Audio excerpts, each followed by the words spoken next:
Oke Bang, mungkin boleh Jadi tanggapannya. saya ini masih dampingi klien, saya dampingi klien. Adapun yang urusan di pengadilan, gini ya, Ya. bersidang di pengadilan itu mungkin ada perdebatan, tapi saya meyakini itu akan selesai karena dasar saya dibekukan itu tidak ada. Yang pertama, aturan hukum yang mengatur bahwa berita acara sumpah seseorang di pengadilan tinggi itu bisa dibekukan.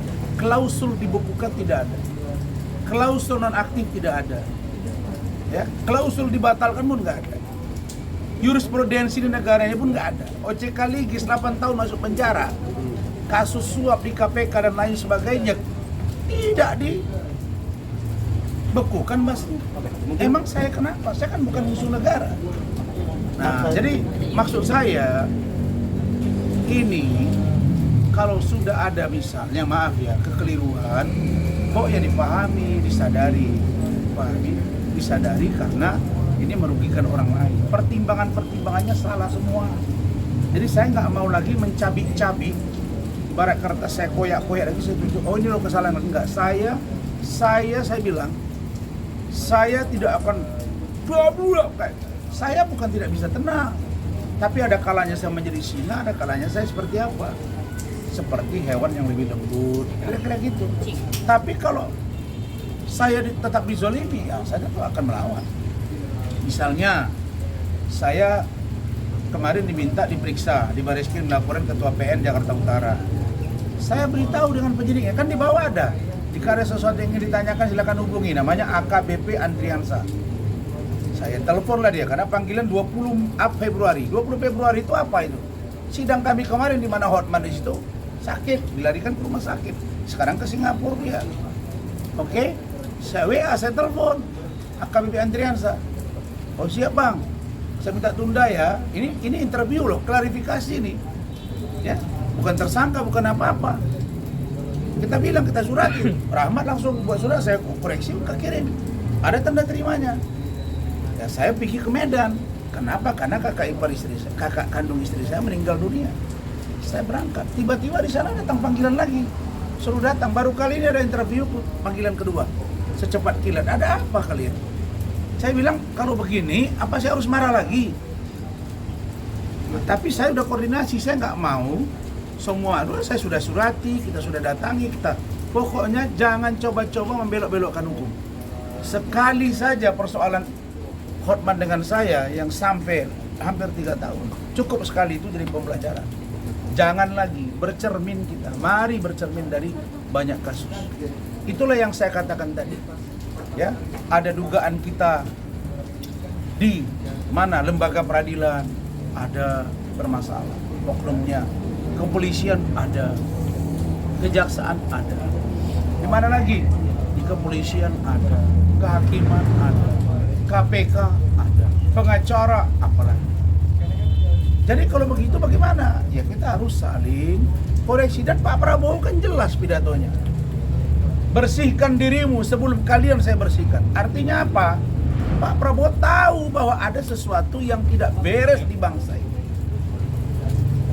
Jadi paham. Jadi saya kira urusan saya dengan berita acara sumpah itu tak saya pikirkan itu. Artinya itu dalam proses. Tugas saya sudah melakukan perjuangan. Bagaimana perasaan saya sebagai lawyer dan didukung oleh banyak orang melalui DM, WA dan lain sebagainya. Ditambah doa. Silakan sekarang Pradi Bersatu itu memang benar-benar keren. Dia periksa kita, dia adili kita, dia tampil. Mereka mengatakan bahwa itu cacat. Nah, sekarang persoalannya saya harus ngotot, balikkan. Emang ada kelereng saya terus saya kasih diambil lagi kelerengnya, nggak begitu-gitu. Ada 2. 1, udah jangan, kalau nanti saya bersidang jangan persoalkan. Karena berita acara sumpah yang dilakukan BAS itu pembekuan tidak diatur dalam undang-undang. Yang kedua, ya bagaimana teknik di lapangan tergantung mereka. Tapi Mahkamah Agung sudah jawab bahwa nanti kami akan cek, sudah permintaan maaf dari Saudara Rasman dengan Firdaus, nanti itu tergantung dari Pengadilan Tinggi Ambon dan Banten berapa lama dibekukan. Bahasa dibekukan itu tidak ada diatur. Yang tahu orang umum, apa nih esnya beku, terus kapan cairnya, tunggu aja. Saya kira itu, dan saya tidak terganggu dengan itu. Sekali lagi saya akan memberi bantuan hukum kepada siapapun, ya. Dan dalam setiap perkara yang kita tangani dalam 1 tahun saya dengan Rahmat ini, paling yang masuk pengadilan itu 1 kasus, dan enggak selalu penyelesaian. Apakah itu terganggu? Tidak, karena yang paling saya khawatirkan adalah organisasi saya memecat saya. Itu baru benar. Cabut kartu advokat, terbukti melanggar. Sedangkan saya berita acara sumber, orang tanya sebagai apa pengadilan tinggi di situ? Dia tidak punya kewenangan. Dia itu kan berita acara. Ibarat orang menikah, ada saksi nikah, bos. Oke? Terus belakangan dia bilang, ini nggak benar nih. Kalau gitu cabut lagi buku nikahnya. Bukan begitu caranya. Orang talak proses berikutnya. Bisa jadi hakimnya itu udah, yang mau menjadi saksi nikah itu udah meninggal atau apa. Kan gitu. Yang menjadi produk seorang lawyer, yang menjadikan dan atau menjadi produk seorang lawyer adalah organisasi advokat. Sedangkan berita acara sumpah itu apa sih kekuatannya? Itu hanya sumpah kepada Tuhan, tapi dilegalisasi melalui tulisan. Maka judulnya di situ, saksi hakim ini 2 orang, tanda tangan. Dan yang melakukan berita acara sumpah adalah organisasi advokat, bukan pengadilan tinggi. Nah pertanyaannya, saya mau ribut, buat apa ribut? Udah didengar kok. Orang lembut juga didengar. Bila perlu berbisik kita didengar juga kok. Kenapa begitu? Itu cara untuk bagaimana supaya orang mendengar apa yang kita sampaikan. Jadi saya itu berupaya untuk supaya ke depan jangan lagi salah. Nah, adapun Adinda Firdaus dia dipecat oleh KAI dan dia berada di KAI, ya. Tapi prosedur pemecatan KAI terhadap Adinda Firdaus salah, tidak ada dewan etik. Kalau diperiksa dengan etik kemudian dia dinyatakan bersalah, itu nggak ada masalah. Tapi kalau tidak dengan itu melampaui kewenangan, salah. Kira-kira begitu. Dan Adinda Firdaus aman-aman aja. Terus dibilang kami pecah kongsi, nggak ada. Itu dari wawancara dipotong-potong. Sama dengan saya mengatakan korupsi. Saya udah dengar tadi. Kirim Rahmat sama dikirim orang juga sama saya, Mas. Saya dengarin, nggak ada. Hakim juga banyak korupsi. Kata-kata saya dengarin pakai ini. Ini kan terang nih. Oke, cukup ya. Tanggapan abang terkait dengan Hotman sakit dan dibawa ke Singapura gimana bang? Apa? Terkait dengan Bang Hotman sakit dan dibawa ke Singapura, seperti apa bang? Tanggapan abang? Saya prihatin. Dulu ketika Alvin Lim dibawa ke Cina, begini juga postingannya. Begini kan, saya nggak kebayang nih orang yang begitu gagah berani. Terus ini dia tunjukin apa ini, limosin servis, ya sudahlah. Cuma satu yang pesan saya, kita sebagai manusia tidak boleh menolak tua itu kulit yang bening, keriput. Oke? Pikiran yang fresh akan mulai terganggu karena ada sumbatan di jantung dan lain sebagainya. Jadi kalau kita sudah merasa diri tua, maka konsumsi makanan dijaga. Yang kedua, jangan perbanyak musuh. Yang ketiga, hilangkan dendam. Yang berikutnya, mendekatlah ke diri Tuhan. Ke Tuhan maksud saya, supaya ada bekal untuk mati. Karena syarat mati bukan sakit, syarat mati tidak tua, mati ya mati. Begitu. Nah, tapi selalunya orang sakit berujung kematian. Selalunya orang sakit berujung kesembuhan. Selalunya orang yang lebih tua duluan. Memang semua kita ini kalau ditanya, Anda semua saya tanya, mau masuk surga nggak? Mau. Nah, sekarang kamu berangkat duluan, mau nggak? Kan mau masuk surga kan? Ya udah kalau gitu aja saya suruh duluan. Makanya, nah, kira-kira begitu hidup ini. Hidup ini begitu. Kita cerita, aku paling bagus ini. Kita berani, ada kau pergi sana, nggak berani. Semua orang kalau ditanya mau masuk surga, tapi berangkat duluan sekarang nggak mau. Nanti aja. Bang, ini ada yang mengaitkan dengan pernyataan Bang Firdaus soal tidak suka berantem ditiup aja langsung bisa sakit. Saya nggak ngerti lah, saya nggak ngerti tiup meniup. Tapi saya nggak tahu, saya nggak ngerti tiup meniup. Saya ini orang biasa, saya siapalah. Cuma barangkali pertanyaan Rahmat terlalu kencang. Pertanyaan Pak Lecu terlalu kencang, pertanyaan yang lain terlalu kencang, sehingga mungkin menimbulkan ya ada semacam pressure terhadap dia. Tapi saya dan tim ya prihatin, kami berharap dia sehat. Ini kita sidang hari Kamis, besok Selasa. Saya sudah beritahu ke ketua tim untuk menghubungi pihak kejaksaan, kan. Kalau memang beliau sakit ya jangan dipaksakan sidang kan. Nanti tiba-tiba lagi saya tanya, misalnya nih, nauzubillah min dzalik, jatuh pula dia jadi persoalan ke saya kan. Ini sekarang udah banyak nih, katanya di situ ada serangan langit, segala macam, nggak ngerti saya. Serangan langit, serangan darat, serangan udara, air, nggak ngerti saya. Jadi mungkin Tuhan sedang meminta dia istirahat. Udahlah, Tuhan tegur, Hotman, kau istirahat dulu. Ada yang menarik bahasa Pak Luhut Binsar Panjaitan ketika beliau berangkat berobat ke Singapura. Ya, selama ini Pak Luhut ini orangnya kerja dengan jabatan yang banyak masa Pak Jokowi. Satu kalimat istrinya, langsung dia diam dan nurut. Papi, dengarin dulu dirimu. Dengarin dulu dirimu. Dia yang tahu perasaan diri, tanya, dengarin. Langsung iya. Ya, sekarang saya baca, Pak Hotman, dengarin diri. Ingat pasang 3 ring di jantung. Ingat gula darah.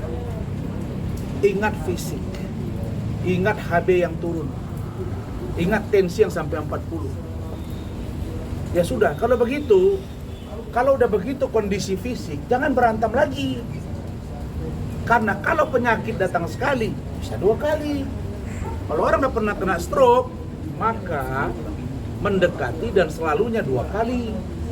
Kalau udah pernah drop, selalu bisa drop. Kalau tidak dirubah pola hidup. Contohnya jangan berantem lagi sama Rasman. Jangan berantem lagi sama Firdaus, sama kawan-kawan. Masa sudah saya lagi urus private jet. Saya mau berobat, HB saya 9, tensi 90/40. Anak saya dokter loh. Paham saya, ini bidan Bu Ade. Terus ada catatan rekam medik misalnya. Masih posisi napas kurang baik tuh. Masih ngomong lagi dikit. Saya akan ada di sana. Kita akan bertemu. Masih ada. Dalam hati saya, ya Allah. Kenapa ya? Kami tak pernah pikirkan Bapak untuk jahat, Pak Hotman. Dengarkan diri. Dengarkan hati. Dengarkan istri. Mukamu sudah pucat kemarin. Kertas jatuh di kiri, jatuh di depan, jatuh di kanan. Udahlah itu. Maka saya katakan, di balik usaha manusia dan kesombongan manusia, kalau Allah tegur dan permalukan, sebentar dipermalukan. Itu poin. Kata Allah, makhluk yang paling mulia saya ciptakan adalah manusia. Makhluk aku, kata Allah, yang aku ciptakan adalah manusia. Lebih mulia daripada malaikat. Lebih mulia daripada jin, daripada syaitan. Tapi kalau kalian berperilaku buruk, lebih hina daripada binatang. Itu ajaran agama saya. Dan Allah itu kun fayakun. Jadi maka jadilah dia. Selama ini tidak pernah kita dengar Pak Hotman ini sakit.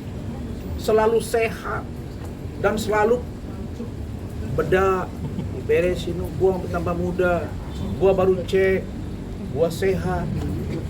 Nah, tiba-tiba dia berhadapan dengan Rasman yang dianggapnya musuh. Siapa menganggap dia musuh? Di situ Tuhan tunjukkan, kau nggak kuat ngadepin persidangan nih, kau dibawa pulang, dipapa, digotong masuk, nggak ada ngomong sama wartawan. Masa itu nggak jadi koreksi di diri? Dalam ajaran Islam yang saya percayai, kalau orang sakit, 2 yang harus diingat. Dia sakit, maka dia akan berkurang dosanya, dan kalau dia sabar.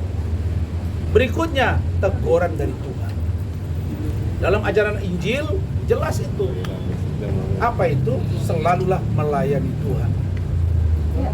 Saya sudah bilang kepada kalian berkali-kali dalam surat Timotius di Injil. Ketika Rasul Paulus mengatakan bahwa kepada muridnya Timotius, orang baik tidak akan pernah terkena bencana, tapi orang fasik pasti celaka. Saya kira terlalu tinggi ilmu saya dalam hal memahami kitab suci. Tetapi masalah kaya dan tidak kaya, kalau dia bilang paling kaya, kalau kalian dengar persidangan itu, aduh, ibu ketua majelis sudah senyum-senyum aja dia. Karena kalimat dia itu 80% diduga merendahkan perempuan, benar nggak, Pak? Nah, karena ada syarat, mau jadi asri harus ada syarat, tidak boleh OP, harus original. Bagaimana memastikan original? Berarti diapain? Ditengokkah, disentuhkah, atau melalui remote? Kan nggak tahu kita mengukur itu. Terus berapa kadarnya? Kira-kira begitu. Jadi ini yang mungkin mengkhawatirkan dia. Tetapi itu terungkap juga. Gitu. Makanya saya bilang, jangan kita busuk hati pada manusia. Jadi saya kira Pak Hotman berobat, dengarkan dirimu, ingat usiamu, ya, dengarkan firasat batinmu, kurangi musuh. Dan saya bukan musuh, saya orang kampung. Saya sedih, Anda sakit, karena tak sempat kita berdebat. Saya berharap kita berdebat di pengadilan supaya terungkap fakta yang sesungguhnya. Itu saja. Oke,